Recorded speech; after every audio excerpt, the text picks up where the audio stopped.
Da quando si sono iniziate ad allentare le restrizioni anti-coronavirus a Venezia, il trasporto pubblico è diventata una delle polemiche più sentite e dibattute.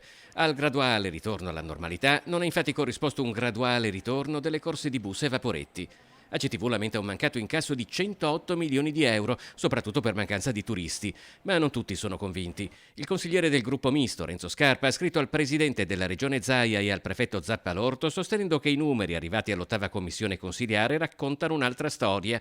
Nei 108 milioni mancanti che hanno portato alla riduzione del 70% delle corse, sostiene Scarpa, vengono conteggiati soldi che non c'entrano con i trasporti, come ad esempio il minor incasso dell'autorimessa comunale, il salone nautico, il patto per Venezia, la mobilità privata.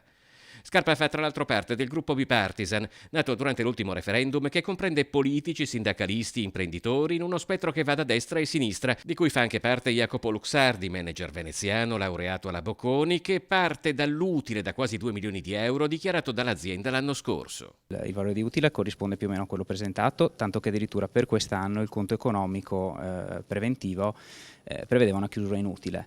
Assolutamente i 108 milioni, è bene chiarirlo, non derivano da 2 mesi di gestione, diciamo così, compromessa, ma è un valore che si estenderà a tutto il 2020, è un valore previsionale. Allora perché è in difficoltà?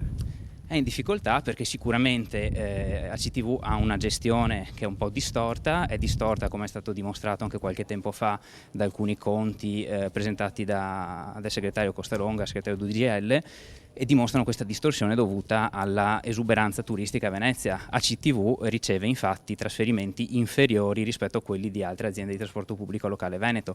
Nonostante questo, l'azienda sarebbe comunque inutile, ma sul suo stato attuale Luxardi non metterebbe la mano sul fuoco. È difficile capirlo, è molto difficile capirlo anche perché dal consolidamento in AVM, quindi da qualche anno a questa parte, non c'è più una rendicontazione così chiara all'interno dei conti che sarebbe auspicabile invece poter avere.